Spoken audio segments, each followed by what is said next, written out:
ನಮಸ್ಕಾರ ಸ್ನೇಹಿತರೆ, ಎಜುನೇಟ್ಸ್ಗೆ ಸ್ವಾಗತ. ನಾನು ಮೃತ್ಯುಂಜಯ್ ಕಬ್ಬೂರ್. ಇದೀಗ ಶಿಕ್ಷಣ ಸಚಿವರು ಮತ್ತೆ 17,000 ಶಿಕ್ಷಕರ ನೇಮಕಾತಿಯನ್ನು ಮಾಡ್ತೀವಿ ಅನ್ನುವಂಥ ಮತ್ತೊಂದು ಸುದ್ದಿಯನ್ನು ಹಂಚಿಕೊಳ್ತಾ ಇದ್ದಾರೆ. ಹೌದು, ಶೀಘ್ರವೇ 17,000 ಶಿಕ್ಷಕರ ನೇಮಕಾತಿಯನ್ನು ಮಾಡ್ತೀವಿ. ಅದರಲ್ಲಿ 10,000 ಸರ್ಕಾರಿ ಶಾಲೆಗಳಿಗೆ, 6,500 ಏಡೆಡ್ ಶಾಲೆಗಳಿಗೆ ಅನ್ನುವಂತಹ ಮಾಹಿತಿಯನ್ನು ನಿನ್ನೆಯಷ್ಟೇ ಹಂಚಿಕೊಂಡಿದ್ದಾರೆ. ಈ ಹಿಂದೆ 19,000 ಶಿಕ್ಷಕರ ನೇಮಕಾತಿಯನ್ನ ಈ ಒಳ ಮೀಸಲಾತಿ ಜಾರಿಯಾದ ನಂತರ ಮಾಡ್ತೀವಿ ಅಂತ ಹೇಳಿದ್ರು.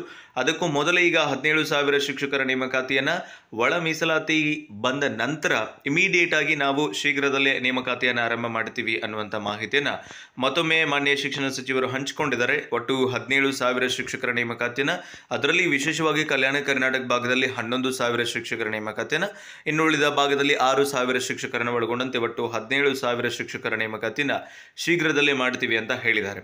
ಸೊ ಈ ನಂಬರ್ ನಿಮಗೆ ಗೊತ್ತಿದೆ, ವೇರಿಯೇಷನ್ ಆಗ್ತಾನೆ ಇರುತ್ತೆ. 25,000 ಆಯಿತು, 19,000 ಆಯಿತು, 15,000 ಆಯಿತು, 10,000 ಆಯಿತು, 5,000 ಕೂಡ ಆಗೋಯ್ತು. ಇನ್ಫ್ಯಾಕ್ಟ್ ಇದು ಯಾವಾಗ ಅನ್ನುವಂಥ ಯಾವುದೂ ಒಂದು ಸ್ಪಷ್ಟತೆ ನಮಗೂ ಇಲ್ಲ, ನಿಮಗೂ ಇಲ್ಲ, ಅದು ಮಾನ್ಯ ಶಿಕ್ಷಣ ಸಚಿವರಿಗೂ ಕೂಡ ಇಲ್ಲ. ಆದರೆ ನಮ್ಮ ಒಂದು ಕಳಕಳಿ ಏನು ಅಂತಂದರೆ, ಆದಷ್ಟು ಬೇಗ ಈ ನೇಮಕಾತಿ ಆಗಲಿ. ಸಾವಿರಾರು ಲಕ್ಷಾಂತರ ಶಿಕ್ಷಕ ಆಕಾಂಕ್ಷಿಗಳು TET ಪಾಸ್ ಆಗಿ 1-2 ಅಂಕಗಳಲ್ಲಿ CETನ ಮಿಸ್ ಮಾಡಿಕೊಂಡು ಇವತ್ತು ವೇಟ್ ಮಾಡ್ತಾ ಇದ್ದಾರೆ. ಈಗರಾಗಿ ವೇಟ್ ಮಾಡ್ತಾ ಇರುವಂತಹ ಎಲ್ಲ ಆಕಾಂಕ್ಷಿಗಳಿಗೆ ಒಂದು ಅವಕಾಶ ಸಿಗಬೇಕು. ರಾಜ್ಯದ ಎಲ್ಲ ಕಡೆ ಗುಣಮಟ್ಟದ ಶಿಕ್ಷಣವನ್ನ ಖಾತರಿಪಡಿಸಬೇಕು, ಫಲಿತಾಂಶಗಳಲ್ಲಿ ಸುಧಾರಣೆ ಆಗಬೇಕು ಅಂತಂದ್ರೆ ಅದು ಶಾಲಾ ಶಿಕ್ಷಕರ ಲಭ್ಯತೆಯಿಂದ ಮಾತ್ರ ಸಾಧ್ಯ.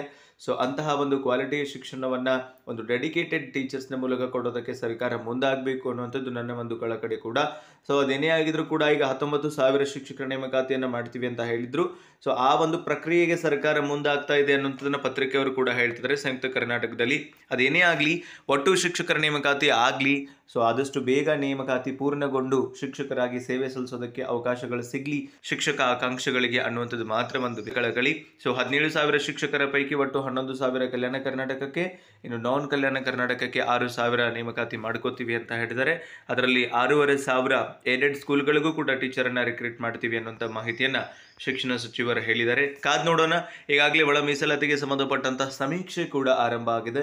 ಮನೆ ಮನೆಗೆ ತೆರಳಿ ಸಮೀಕ್ಷೆಯನ್ನು ಕೂಡ ಮಾಡ್ತಿದ್ರೆ, ಸಮೀಕ್ಷೆ ಪೂರ್ಣಗೊಂಡ ನಂತರ ಇಮಿಡಿಯೇಟ್ ಆಗಿ ವರದಿ ಸಲ್ಲಿಕೆಯಾದ ನಂತರ ಈ ನೇಮಕಾತಿ ಪರ್ವ ಆರಂಭಗೊಳ್ಳುವ ಸಾಧ್ಯತೆ ಇದೆ. ಇದಕ್ಕೆ ಸಂಬಂಧಪಟ್ಟಂತೆ ಮತ್ತೇನಾದರೂ ಅಪ್ಡೇಟ್ಸ್ಗಳಿತ್ತು ಅಂದರೆ ಖಂಡಿತವಾಗಿಯೂ ನಿಮ್ಮ ಜೊತೆಗೆ ಹಂಚ್ಕೊಳ್ತೀನಿ ಅಂತ ಹೇಳ್ತಾ ವಿಡಿಯೋನ ಎಂಡ್ ಅಪ್ ಮಾಡ್ತಾ ಇದ್ದೀನಿ.